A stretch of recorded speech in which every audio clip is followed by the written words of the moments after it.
So this is the paper, No One Drinks from the Firehose.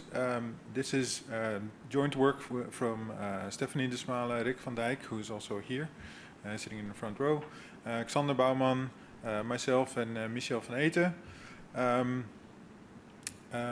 Stephanie, Xander, and Michel are with the University of Delft. Rick and I are also with the National Cybersecurity Center, and I'm with the University of Twente. So the Firehose, what do we mean by the Firehose? So then the clicker doesn't work anymore. So what do we mean by the Firehose? So when we wrote the paper last year, there was 24,000 vulnerabilities each year published as a CVE. Last year it was actually 25,000, and this just keeps on growing. And this actually only gives us a lower bound on the amount of vulnerability that are published each year. And apart from the NVD, and maybe some of you, nobody actually goes through all of these vulnerability publications. So how do organizations do filtering? How do they apply filtering? They can use like in-house vulnerability monitoring, so scanning. They can use some kind of outsourced monitoring that they have a threat intel provider or a SOC, external SOC that provides them this for them. Or they can rely on security websites, vendor notifications, or security advisories. And this is all different ways of filtering down that information and getting the relevant information to you. Many of the standards say you need to have comprehensive vulnerability information, but we don't actually know what that means. The standards don't really explain what it is, and we decided to investigate what this looks like in practice, how organizations actually do this. So we interviewed 29 organizations, and were able to use the interviews for 22 of them. All of them organizations from the critical infrastructure in the Netherlands. 8 external organizations, and then 14 government organizations. And we asked them what kind of information they take in, how much information they take in, what kind of strategies they apply, etc. And in this table you can already see some the volume of information that they take in. And you can see that the larger organizations tend to take in more information, have bigger sources than the smaller ones, and that's about the best correlation that we could get, as we'll see later. The sources mentioned by these respondents, all of them have been were a part of the constituency of the NCSCNL, so the National Cybersecurity Center, who sends out security advisories to them. So all of them mentioned the security advisories. They have vendor notifications, security websites, threat intel platforms, etc. So this is a really diverse group, but we already see some strategies emerging there. And just as an aside, one thing that was very remarkable when we looked at the roles of the respondents that we had, so we approached organizations and we said, we want to talk to the person who does the vulnerability information processing. And this is the number of titles that we got. And this is just, as an industry, we don't really have a good formal process for how to embed this within an organization. But then we looked at the different coping strategies. We found that there's like 3 main strategies that they apply within an organization. So there's assessment, collection, and how they do the process, how they define the process. For an assessment, we saw a large difference between organizations that are completely independent, have very educated staff who are capable of going out information, assessing the information, making the assessment on the severity of a vulnerability that they get, and whereas some other organizations are completely trusting outside organizations to present them with the right information and do the assessment for them. So they are incapable of doing the assessment themselves. There's sort of large organizations tend to be more on the left, small organizations more on the right. But there wasn't really a good correlation there.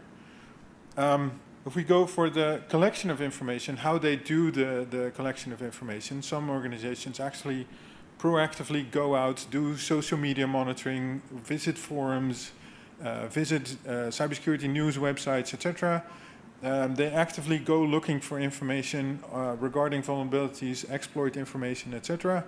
Whereas other organizations are really reactive and only look for alerts that are sent to them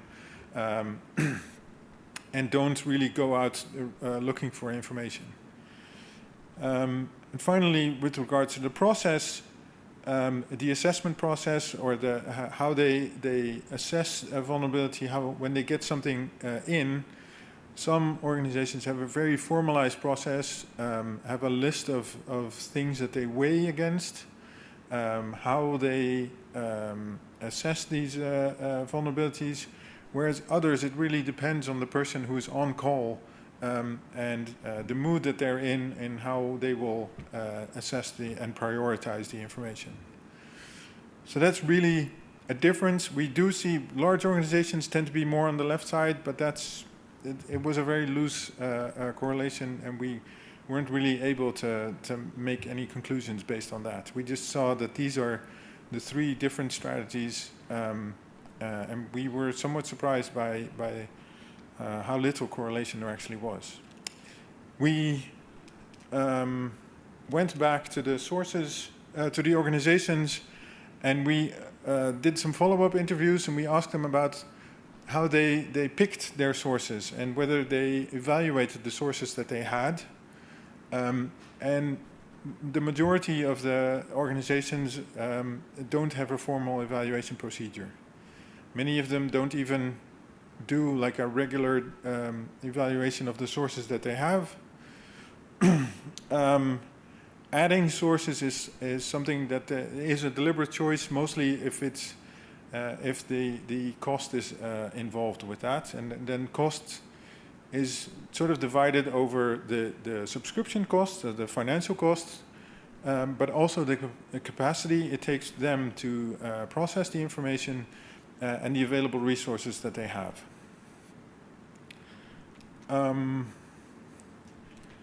Then we also asked them, did you experience any consequences with the strategy that you have? Have you ever missed anything and had an incident because you missed something?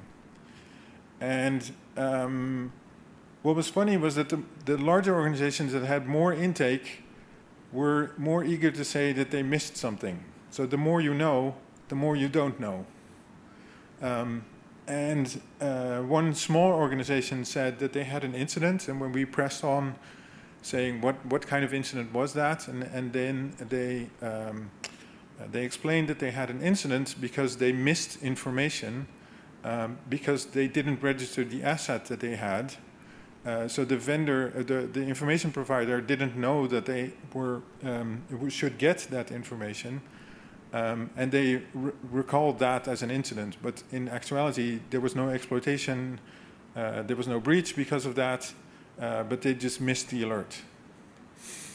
And we also see, based on the Log4j case, for example, that asset management is really hard, and this is something that the organizations also showed. That made it really hard for them to get comprehensive information.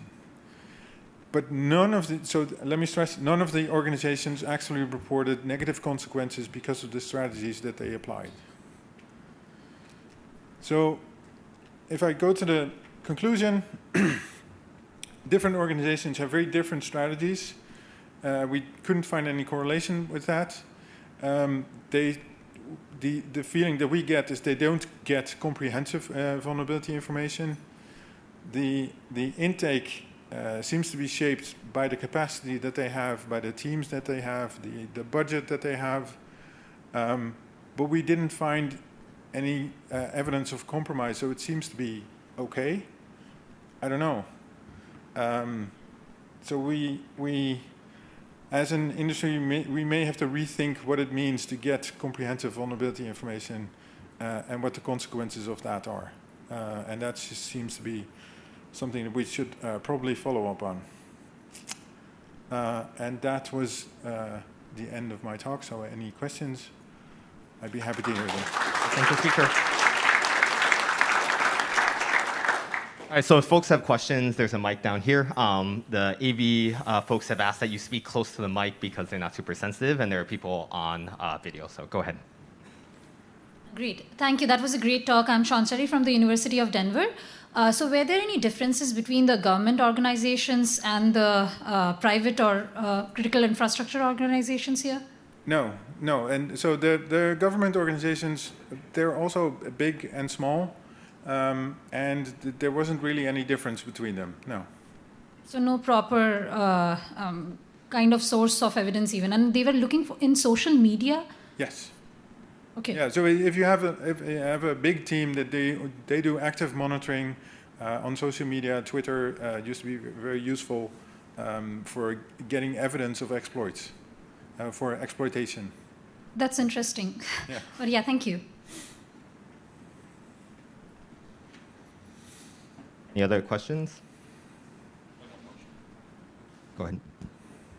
Hi. So one thing is like I think you interviewed only from the Netherlands, right? Yes. So do you think that's like a very big, and that kind of follows to the previous one? Do you think that's a big skew based on which country specifically? Like if you shows yes. like the U.S. for example. Yeah. So the context definitely matters, and I do have to point out that all of them were recruited from the constituency of the National CERT, so they all actively are approached by the National CERT.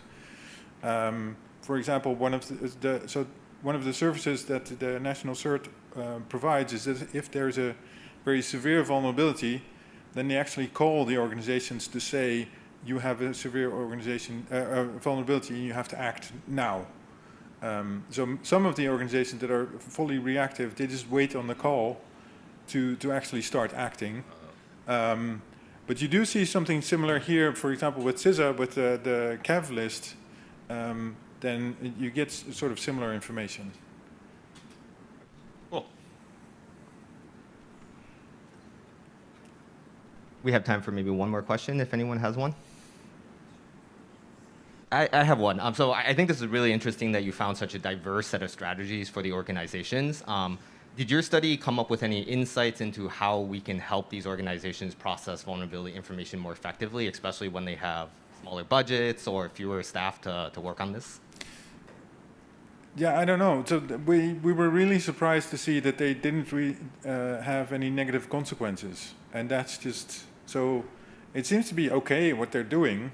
So they maybe don't need any more help. But then again, the notification strategy that the National CERT has, it doesn't maybe scale towards the future. So yeah, we have to think about how to handle that, because they do seem to rely a lot on that because of the active notification. Yeah. Okay, great. Then I think we're perfectly on time. So let's thank the speaker one more time.